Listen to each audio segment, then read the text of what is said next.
இப்பொழுது சுவாமிகளுக்கு ஆன பிரசாதனை என்று சொல்லக்கூடிய ஆத்மரத்னம் கூடிய பிரசாதனையானது நடைபெற்றுள்ளது.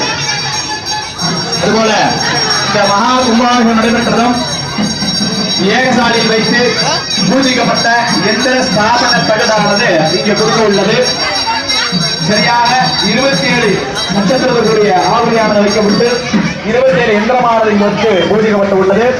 இந்த எந்திரம் என்கிற மெய்யன்பர் எல்லாம் மகா கும்பாபிஷேகம் நடைபெற்றதும் இங்கே ஏகசாலையில் வந்திருந்து தன்னோட பேரு நாம நட்சத்திரங்களை கூறி இந்த எந்திர தகடை கொண்டு செல்லலாம்.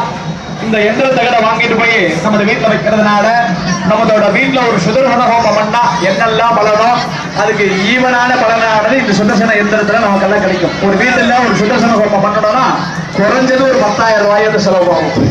ஆனா நமது ஆலயத்தில் நடக்கக்கூடிய இந்த கும்பாபிஷேகத்துல ஒரு சுதர்சன எந்திரத்தை வைத்து பூஜிக்கப்பட்டு இங்க வந்திருக்கக்கூடிய பக்தர்களுக்கெல்லாம் வேண்டுவோருக்கு வேண்டுவரம் அளித்து